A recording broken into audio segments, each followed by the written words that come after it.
நம்ம தமிழக வெற்றி கழகத்துல தலைவர் தளபதி அவர்கள் 28 அணி இன்ட்ரடியூஸ் பண்ணியிருக்காரு.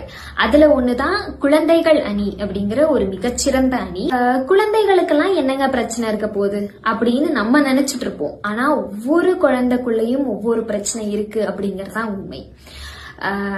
இப்போ ரீசெண்டா நடந்த கிருஷ்ணகிரி மாவட்டத்துல ஒரு 13 வயது மாணவி அரசு பள்ளி ஆசிரியர்களால பாலியல் வன்கொடுமைக்கு ஆளாக்கப்பட்ட சம்பவம் தொட்டு தினசரி நம்ம செய்தித்தாள்கள்ல படிக்கிறதாகட்டும், செய்திகள்ல கேட்கறதாகட்டும், நிறைய வன்கொடுமைகளை நாமளும் கேட்டு படிச்சுக்கிட்டே தான் இருக்கோம். 4 வயது குழந்தை பாலியல் வன்கொடுமைக்கு ஆளாக்கப்பட்டிருக்காங்க, 4 மாதம் 8 வயது குழந்தை, இப்படி நிறைய வன்கொடுமைகள். பெண் குழந்தைகளுக்கு எதிராக மட்டும்தான் பாலியல் வன்கொடுமைகள் சமுதாயத்துல நடந்துட்டு இருக்கான்னு கேட்டீங்கன்னா நிச்சயமா இல்ல. ஆண் குழந்தைகளுக்கு எதிராகவும் இப்ப நிறைய பாலியல் வன்கொடுமைகள் நடந்துகிட்டே தான் இருக்கு.